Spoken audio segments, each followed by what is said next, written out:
नमस्कार, आप देख रहे हैं अपना उत्तराखंड में आपके साथ अर्चना कौशल। बुलेटिन की शुरुआत करेंगे बड़ी खबर के साथ। देहरादून से इस वक्त की सबसे बड़ी खबर आपको बता रहे हैं। उत्तराखंड पुलिस ने नई ट्रांसफर लिस्ट तैयार की है। ये बड़ी जानकारी देहरादून से आपको दे रहे हैं। डीजीपी अशोक कुमार ने जारी की नई ट्रांसफर लिस्ट। जिले में तैनात पुलिसकर्मियों का 31 मार्च तक होगा ट्रांसफर होने वाले पुलिसकर्मियों को 3 विकल्प देने होंगे। विकल्प के आधार पर ट्रांसफर में प्राथमिकता मिलेगी। मैदानी जिलों में तैनात पुलिसकर्मियों के कार्यकाल में बदलाव होगा। मैदानी जिलों में लगातार 8 साल से अधिक की नियुक्ति नहीं पा सकेंगे। मैदानी जिलों में 12 साल से अधिक नहीं होंगे कांस्टेबल की नियुक्ति। तो ये तमाम नियम होंगे, तो उसी के साथ जो है ट्रांसफर किया जाएगा, जिसके लिए ये तय कर दिया गया है कि 3 वाजिब रीजन देने होंगे और जिसके बाद प्राथमिकता के आधार पर बदलाव किया जाएगा। लिस्ट जारी है। डीजीपी अशोक कुमार ने नई ट्रांसफर लिस्ट जारी की, अब जिसमें एक बड़ा बदलाव देखने को मिलेगा। ज्यादा जानकारी लेंगे, हमारे संवाददाता चंद्रमोहन हमारे साथ फोन लाइन पे हैं। चंद्रमोहन, आपसे जानना चाहेंगे, उत्तराखंड पुलिस ने एक नई ट्रांसफर लिस्ट तैयार की है, जरा पूरी प्रक्रिया इसकी बताएं। क्या कुछ होगा, कैसे ट्रांसफर होगा, कैसे बदलाव आएगा? जी बिल्कुल, देखिए ये उत्तराखंड पुलिस ने एक नई ट्रांसफर पॉलिसी तैयार की है, जिस पॉलिसी को डीजीपी ने जारी भी कर दिया है। इसमें लंबे समय से जितने भी पुलिसकर्मी एक ही जिले में तैनात हैं, उनको 31 मार्च तक जो है उनका ट्रांसफर किया जाएगा। और 31 मार्च इसलिए जो है इसको रखा गया है ताकि जो सेशन नया स्टार्ट होता है स्कूलों में, तो उस दृष्टि से जो है इसको 31 मार्च किया गया है। और इसके अलावा जो पहाड़ी और मैदानी जिलों में जो सेवा की जो अवधि है उसमें भी बदलाव किया गया है। ट्रांसफर करने से पहले पुलिसकर्मियों को 3 विकल्प देने होंगे, जिसके आधार पर उनको ट्रांसफर में प्राथमिकता मिलेगी। और जो पहाड़ी और मैदानी जिलों की जो सेवा का जो कार्यकाल है पुलिस सेवा का, उसमें बदलाव किया गया है। इसमें अब इंस्पेक्टर और सब इंस्पेक्टर लेवल के जो अधिकारी हैं पुलिस विभाग में, वो मैदानी जिलों में लगातार 8 साल तक जो है 8 साल से अधिक की नियुक्ति लगातार मैदानी जिलों में नहीं पा सकेंगे। जो 4 मैदानी जिले हैं, हरिद्वार, उधम सिंह नगर, देहरादून और नैनीताल, इन 4 जिलों में जो है लगातार ये इंस्पेक्टर और सभी इंस्पेक्टर 8 साल से ज्यादा की नियुक्ति नहीं कर सकती। जबकि यही जो है इन्हीं दोनों अधिकारियों की पहाड़ी जिलों में कार्यकाल की बात करें तो उसको 4 साल के लिए तय किया गया है। हेड कांस्टेबल की अगर हम बात करें तो मैदानी जिलों में लगातार उनको 12 साल तक नियुक्ति नहीं मिलेगी और पहाड़ी जिलों में उसको आधा किया गया है। 6 साल तक लगातार जो है 6 साल से ज्यादा पहाड़ में भी उनको नहीं रखा जाएगा। इसी तरह कांस्टेबल को मैदानी जिलों में 16 साल से ज्यादा और पहाड़ी जिलों में 8 साल से ज्यादा नहीं रखा जाएगा। इस तरह की एक जो है बैलेंस से नई पॉलिसी तैयार की गई है, जिससे ज्यादा किसी को दिक्कत भी ना हो और सभी बराबर पहाड़ और मैदानी जिलों में पुलिस की सेवा दे पाए।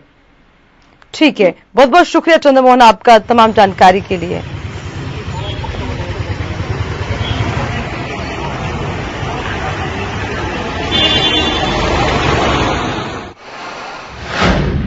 चलिए खबर में बढ़ेंगे आगे। उत्तराखंड के मुख्यमंत्री त्रिवेंद्र सिंह रावत का आज जन्मदिन है, आज खास मौका और उत्तराखंड के सभी वासियों के लिए भी और साथ ही मुख्यमंत्री के जन्मदिन पर जो है 61वें जन्मदिन पर बीजेपी आज कार्यक्रम आयोजित करेगी। जन्मदिन पर देहरादून के महानगर कार्यकाल में हवन होगा और उनकी लंबी उम्र के लिए कामना की जाएगी। ये बड़ी जानकारी आपको दे रखे हैं। त्रिवेंद्र सिंह रावत का आज जन्मदिन है, मुख्यमंत्री हैं उत्तराखंड के और लगातार उत्तराखंड के लिए काम करते रहे हैं। आज बीजेपी की ओर से उन्हीं के जन्मदिन पर उनकी उम्र को और लंबा करने के लिए जो है कामना की जाएगी और उसी के साथ हवन किया जाएगा, कार्यक्रम रखा जाएगा बीजेपी की ओर से। ये बड़ी जानकारी आपको दे रखे हैं। हालांकि इन दिनों कोरोना पॉजिटिव हैं मुख्यमंत्री त्रिवेंद्र सिंह रावत, जो घर पर ही आइसोलेट हैं, और लेकिन उसी के चलते तमाम बीजेपी के बड़े अधिकारी और बीजेपी के बड़े कार्यकर्ता जो है आज खुशी मना रहे हैं। जन्मदिन की बधाई उन्हें देंगे, साथ ही हवन भी रखा जाएगा।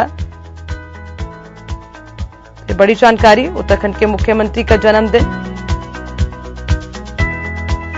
जिसको लेकर तैयारियां पूरी बीजेपी की ओर से, खास कार्यक्रम इस मौके पर रखा जाएगा।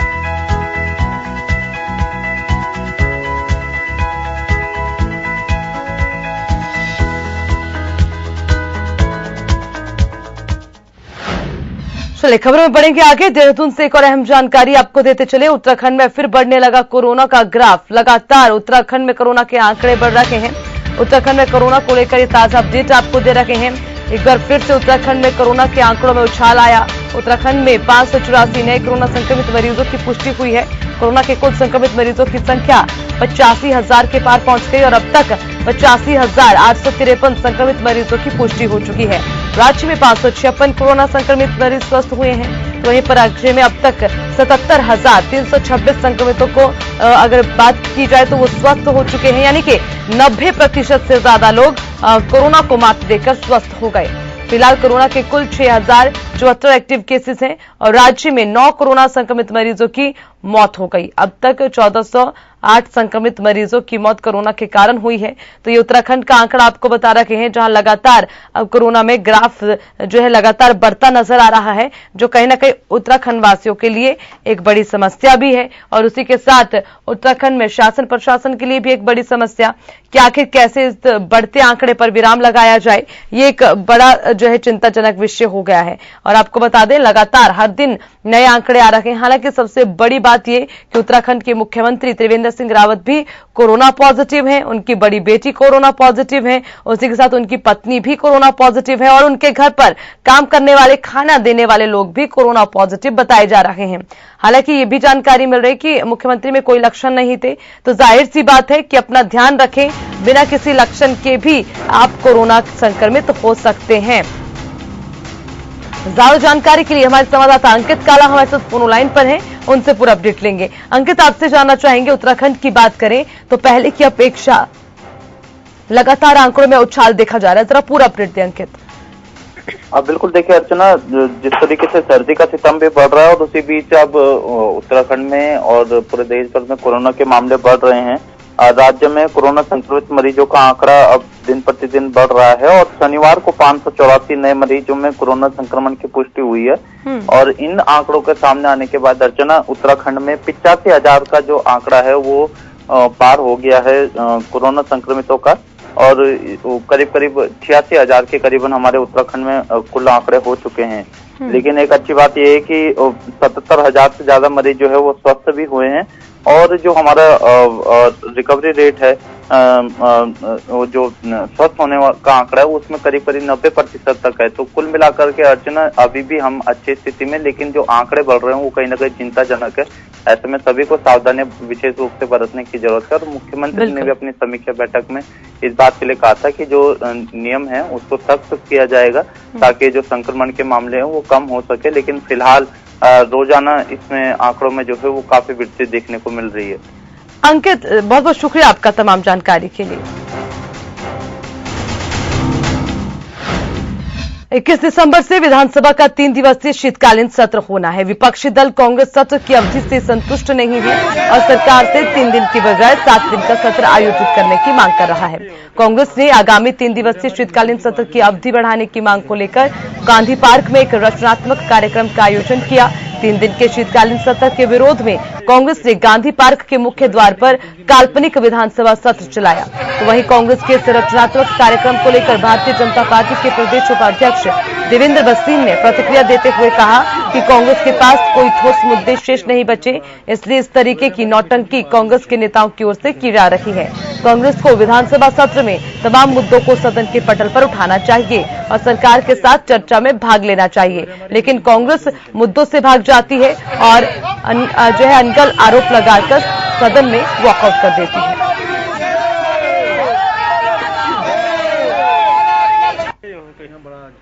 सवेरे हमारी मीटिंग थी मालवीय मिशन की।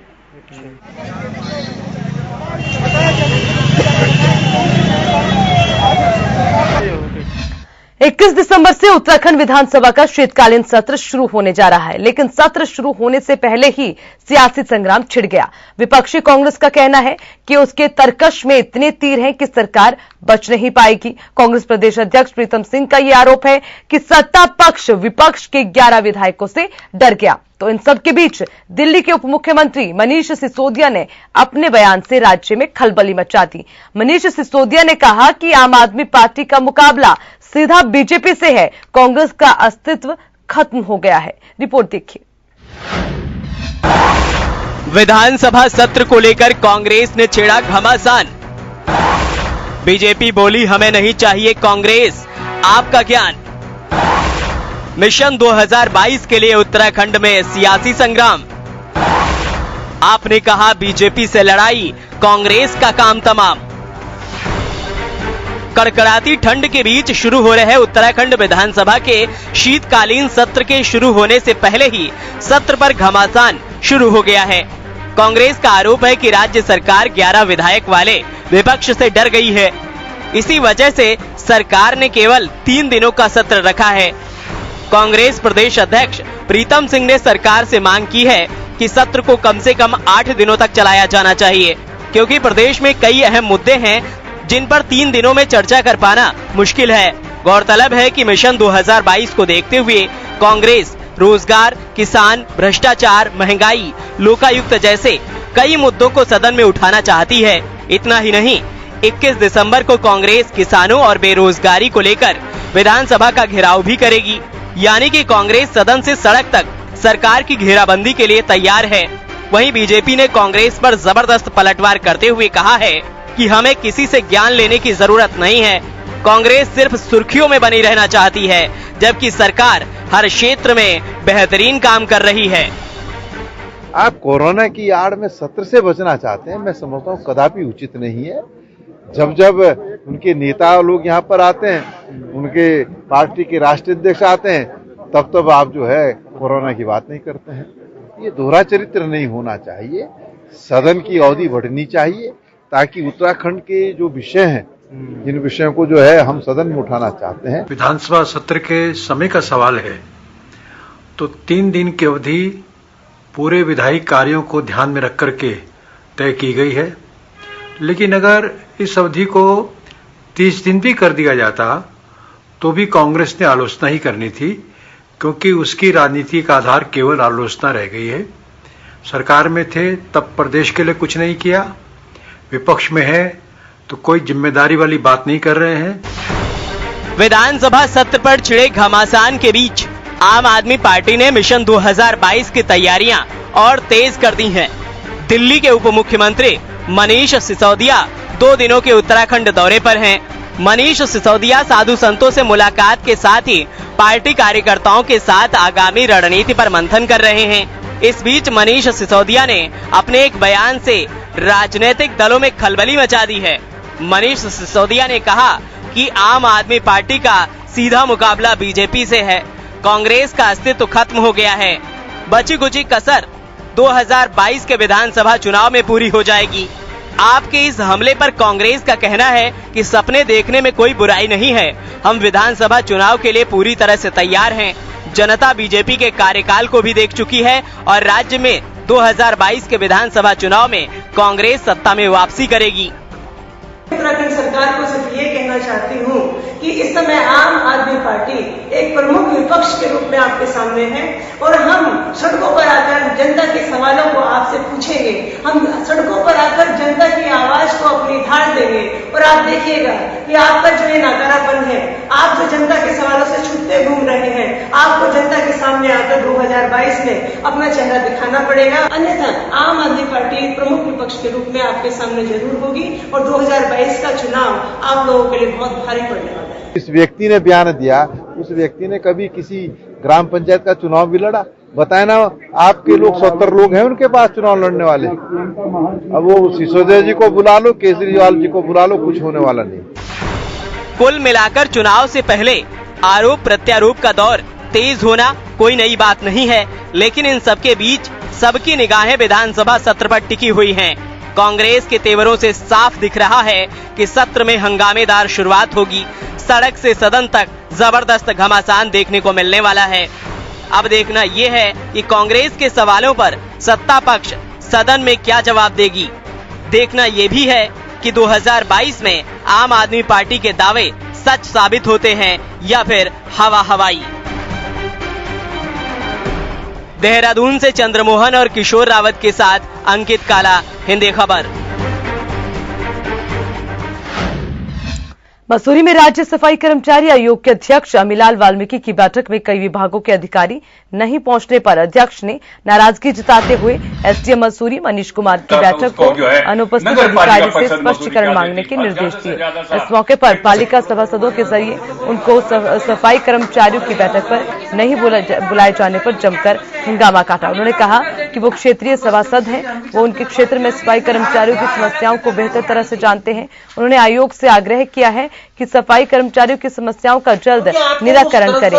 मसूरी नगर पालिका परिषद के सफाई कर्मचारियों ने अपनी कई समस्याओं के बारे में आयोग को अवगत कराते हुए ठेका प्रथा को समाप्त करने का आग्रह किया। वहीं पर पालिका में स्थायी कर्मचारियों की भर्ती खोलने की मांग की गई। साथ ही कहा गया कि किसी भी हाल में कर्मचारियों का शोषण या उत्पीड़न बर्दाश्त नहीं किया जाएगा। हम नहीं बता सकते उन बस्तियों की चलिए हम भी चलते हैं, बस्तियों के लिए सरकार से भी अलग से धनराशि आनी चाहिए। जिलाधिकारी देहरादून आशीष श्रीवास्तव के जरिए पछवादून स्थित विकासनगर तहसील कार्यालय और रजिस्ट्री ऑफिसर का निरीक्षण किया गया। निरीक्षण के दौरान जिलाधिकारी को तहसील स्थित कार्यालयों में कई खामियां देखने को मिली। उनके जरिए उप जिलाधिकारी विकासनगर को सभी खामियों को जल्द दूर करने के आदेश देने के साथ ही कार्यालयों में मौजूद पदाधिकारियों को उनके काम में कमी पाए जाने पर फटकार लगाई गई। जिलाधिकारी देहरादून आशीष श्रीवास्तव अपने तय कार्यक्रम के अनुसार तहसील कार्यालय पहुंचे, जहां उनके जरिए विभिन्न विवाद से संबंधित फाइलों का निरीक्षण करने के उपरांत 5 साल से ज्यादा लंबित मामलों को 3 महीने में निपटारा करने के आदेश उप जिलाधिकारी सौरभ असवाल को दिए गए। तो वहीं तहसील परिसर स्थित तहसीलदार खसरा खतौनी जनाधार कार्यालय सहित दाखिल खारिज विभाग निरीक्षण किया गया, जहां कमियां पाए जाने पर मौके पर मौजूद कर्मचारियों को जिलाधिकारी के जरिए फटकार लगाते हुए दोबारा ऐसी गलती न करने के आदेश दिए गए। क्या 145 है?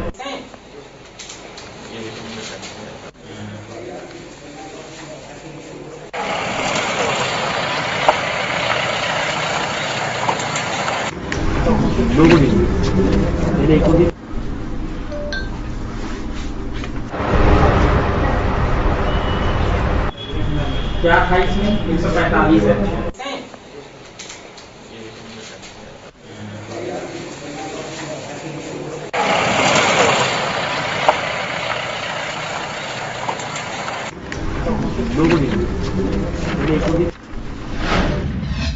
सर्दी का सितम जारी, पहाड़ों पर लगातार बर्फबारी जारी। बताते चलें, सर्दी का सितम जारी है, बर्फबारी हो रही है। उत्तराखंड में ठंड का कहर जारी है। ये बड़ी जानकारी आपको दे रखे हैं। अब ठंड बढ़ती जा रही है, सर्दी का सितम जारी है, उसी के साथ पहाड़ों पर बर्फबारी भी जारी है। बर्फबारी के कारण ठंड और ज्यादा बढ़ गई है। जोरदार बर्फबारी से मैदानी इलाकों में पाला पड़ा। दिल्ली और उसके आसपास के इलाकों में बर्फीली हवाओं से पारा लुढ़ककर 3 डिग्री पहुंच गया। मैदानी इलाकों में 22 दिसंबर तक ठंड का प्रकोप रहने के आसार हैं। ये बड़ी जानकारी आपको दे रखे हैं। मौसम से जुड़ा ये बड़ा अपडेट आपको देते चले। अगर बात उत्तराखंड की जाए तो लगातार पहाड़ी इलाकों में बर्फबारी हो रही है, जिसके कारण अब इसका असर मैदानी इलाकों में भी देखने को मिल रहा है। दिल्ली और उसके आसपास जो ठंड और ज्यादा बढ़ गई है, पारा लुढ़क गया है, 3 डिग्री तक पारा पहुंच गया और अब 22 दिसंबर तक इसी तरह ठंड का प्रकोप बने रहने की आशंका जताई जा रही है। उत्तराखंड में भी ठंड का कहर जारी है। उत्तराखंड में भी लगातार ठंड बढ़ रही है, लोगों की परेशानियां बढ़ रही है। तो कहीं ना कहीं ये तस्वीरें जो कि सफेद चादर में लिपटा है पूरा उत्तराखंड, उससे आप अनुमान लगाएं कि आखिर अगर इस तरह की बर्फ रहेगी, घर के सामने बर्फ, घर की छत पर बर्फ, घर के आसपास बर्फ और चारों तरफ बर्फ ही बर्फ, तो कैसे बंदा और किस तरह से इंसान सुरक्षित रह पाएगा, कैसे ठंड से बच पाएगा, ये एक बड़ी बात है। बर्फीली हवाओं से पारा लगातार लुढ़क रहा है और 3 डिग्री तक पारा पहुंच गया है। मैदानी इलाकों की अगर बात करें तो लगातार लोगों की समस्याएं भी बढ़ रही हैं, क्योंकि बढ़ती सर्दी, बढ़ती ठंड के कारण लोगों का घरों से बाहर निकलना मुश्किल हो गया है। पहाड़ों पर जारी जोरदार बर्फबारी के कारण काफी समस्याएं लोगों को झेलनी पड़ रही है। ये बड़ी जानकारी आपको दे रखे हैं। ठंड से बचना जरूरी है, लेकिन लगातार हो रही बर्फबारी के कारण मैदानी इलाकों पर इसका असर पड़ रहा है, जिससे लोगों का अब ठंड से बचना मुश्किल है। हालांकि जो घर से बाहर निकल रहे हैं वो अलाव का सहारा ले रहे हैं, जो कि नाकाफी है।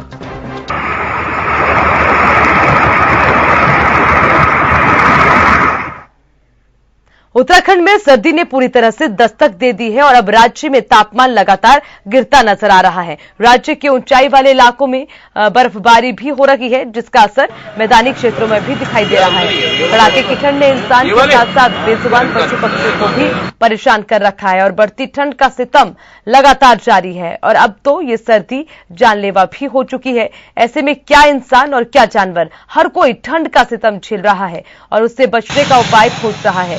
इंसान तो बचाव के लिए जुगाड़ कर लेते हैं, लेकिन बेजुबान जानवर करें तो क्या करें। ऐसे और मजबूरन किसी कोने में खड़े होकर जानवर सर्दी का सितम झेलना पड़ रहा है।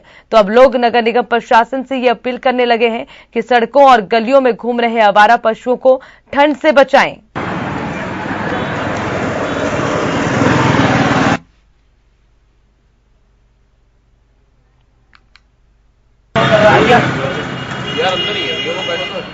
ये वाले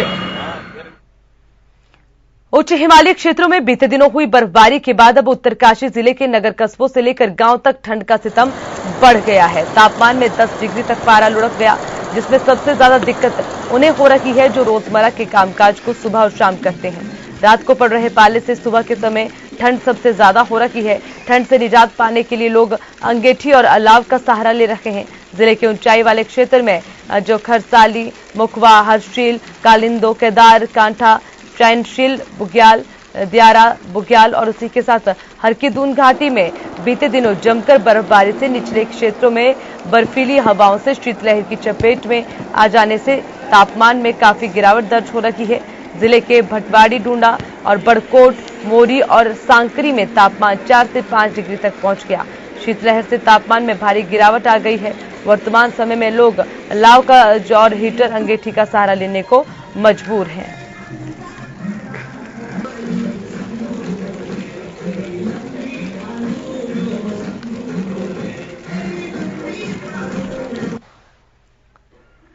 खबर जोशीमठ से है। मौसम के बदलते मिजाज के साथ पहाड़ी इलाकों में बर्फबारी शुरू होते ही विंटर डेस्टिनेशन कहे जाने वाले औली में हिम प्रेमियों का जमावड़ा जमना भी शुरू हो गया। विश्व प्रसिद्ध हिम क्रीड़ा स्थल औली में देश विदेश के पर्यटक भारी मात्रा में पहुंचने लगे हैं।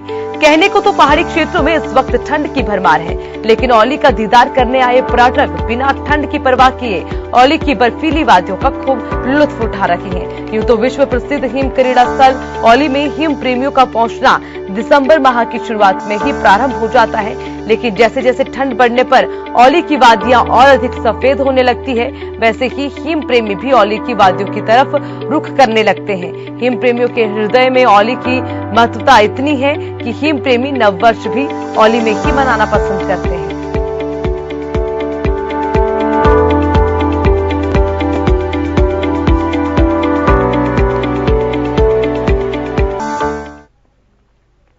नगर निगम हरिद्वार में इस समय कड़ाके की ठंड पड़ रही है।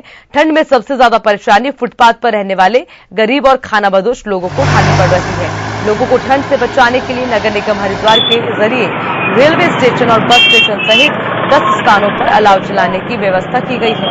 निगम के मुख्य नगर आयुक्त ने ये बताया कि निगम के जरिए हर की पौड़ी के पास और अलकनंदा घाट के पास 3 रेल बसेरों का संचालन किया जा रहा है, जिसमें बाहर से आने वाले यात्री निःशुल्क ठहर सकते हैं। ठंड से बचने के लिए हीटर और कंबल की व्यवस्था की गई है। इसके साथ ही शहर के 10 स्थानों पर ठंड से बचने के लिए अलाव जलाए जा रहे हैं।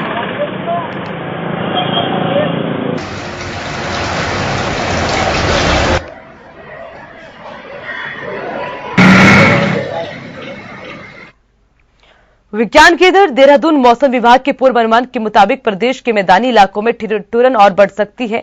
मैदानी इलाकों में 22 दिसंबर तक ठंड का प्रकोप जारी रहेगा। इस दौरान मौसम विभाग ने हरिद्वार और उधम सिंह नगर में कोल्ड डे की स्थिति रहने की संभावना जताई है। साथ ही प्रदेश के कुछ अन्य मैदानी इलाकों में भी कोल्ड डे की स्थिति देखने को मिल सकती है। मौसम विभाग ने इस दौरान प्रदेश के मैदानी इलाकों में शीतलहर चलने की भी संभावना जताई। मौसम विभाग ने हरिद्वार और उधम सिंह नगर सहित कुछ अन्य मैदानी इलाकों में सुबह के समय घना कोहरा छाने की संभावना जताई है। साथ ही प्रदेश के कुछ इलाकों में पाला पड़ने की संभावना भी है।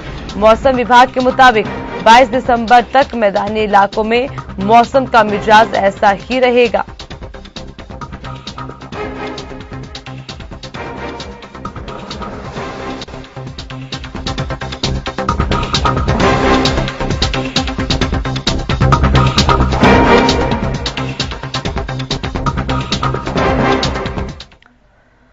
खबर जोशीमठ से। नंदा देवी राष्ट्रीय पार्क ने इन दिनों वन्य जीव तस्करों को पकड़ने की प्रक्रिया तेज कर दी है। ये बता दें कि इन दिनों नंदा देवी राष्ट्रीय पार्क के जरिए कई तस्करों के गिरोह को भी धर दबोचा गया। लेकिन शुक्रवार को जब नंदा देवी राष्ट्रीय पार्क की टीम गश्त के लिए फूलों की घाटी की ओर निकली तो रास्तों पर बर्फ अधिक होने के कारण टीम को आधे रास्ते से ही वापस आना पड़ा। ये भी बता दें कि नंदा देवी राष्ट्रीय पार्क की टीम गश्त के लिए फूलों की घाटी की ओर बढ़ रही थी, तभी ब्राह्मण धोंड के पास बर्फ अधिक होने के कारण टीम को वापस लौटना पड़ा।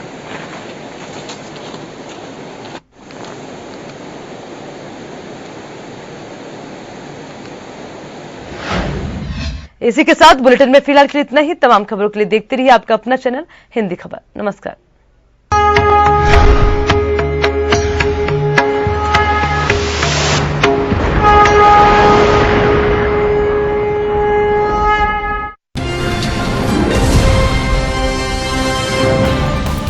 घंटी का बटन दबाइए और हिंदी खबर से जुड़ जाइए।